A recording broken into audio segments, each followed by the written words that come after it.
హిల్ట్పై cabinet వివరాల లీక్తో రేవంత్ సర్కారు ఉక్కిరిబిక్కిరవుతోంది. భారీ కుంభకోణం ఆరోపణలతో ప్రభుత్వ పెద్దలు పరేషాన్ అవుతున్నారు. అసలు సైలెంట్గా చేద్దామనుకుంటే ఇదంతా ఎలా లీక్ అయింది? జీవో జారీకి ముందే వివరాలు బయటకెలా పోయాయి అన్న కోణంలో కాంగ్రెస్ ప్రభుత్వం ఇప్పటికే విజిలెన్స్ విచారణకు ఆదేశించినట్టు తెలుస్తోంది.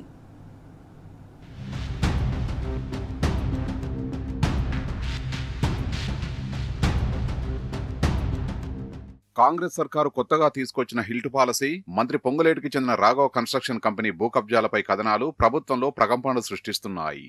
ప్రభుత్వ పెద్దలకు కంటి మీద కొనుకు లేకుండా చేస్తున్నాయి. ప్రభుత్వ అక్రమాల్ని ప్రజలకు తెలియజేస్తుండటంతో పెద్దల్లో ఒకంత ఆందోళన వ్యక్తమవుతున్నట్టు తెలిసింది.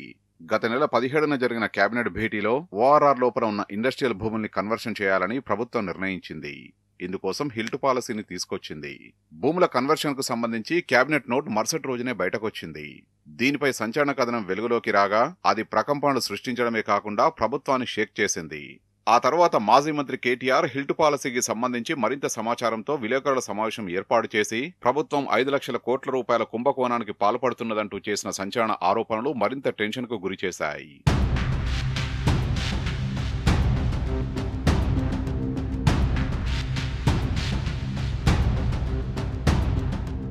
కేటీఆర్ ఆరోపణలతో తీవ్రంగా వణుకు మొదలై పాలసీకి సంబంధించిన సమాచారం మీడియాకు, ప్రతిపక్షానికి ఎలా చేరిందనే అంశంపై ప్రభుత్వంలో ఆందోళన మొదలైనట్టు తెలిసింది.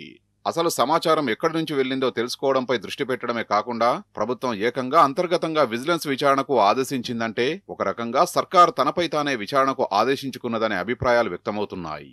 విచారణలో భాగంగా రేవంత్ ప్రభుత్వం ప్రాథమికంగా 2 విభాగాలకు చెందిన అధికారుల్ని గుర్తించినట్టు విశ్వసనీయంగా తెలుస్తున్నది. సీఎంఓలోకి కొద్ది రోజుల కిందట వచ్చిన 6 అడుగుల ఓ కీలక అధికారి, ఐటీ విభాగంలోని మరో అధికారిపై అనుమానపడుతున్నట్లు సమాచారం.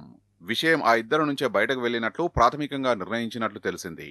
అదీ కాకుండా గతంలో సీఎంఓలో పనిచేసి ప్రస్తుతం మరో కీలక పదవిలో ఉన్న వ్యక్తిపైన అనుమానాలు వ్యక్తం చేసినట్లుగా వినికిడి.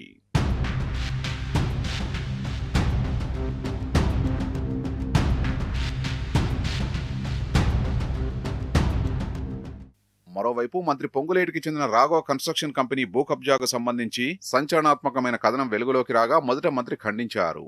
అయితే ఆ మరుసటి రోజే రాఘవ కన్స్ట్రక్షన్ కంపెనీపై నమోదైన ఎఫ్ఐఆర్ బయటకు రావడంతో మంత్రి నోట్లో పచ్చి వెలక్కాయ పడినట్లయిందనే విమర్శలు వ్యక్తమవుతున్నాయి. ఆ సమాచారం కూడా సీఎంఓలోని కీలక పదవిలో ఉన్న వ్యక్తి నుంచే బయటకు వెళ్లినట్లు ప్రభుత్వ పెద్దలు అనుమానిస్తున్నారు.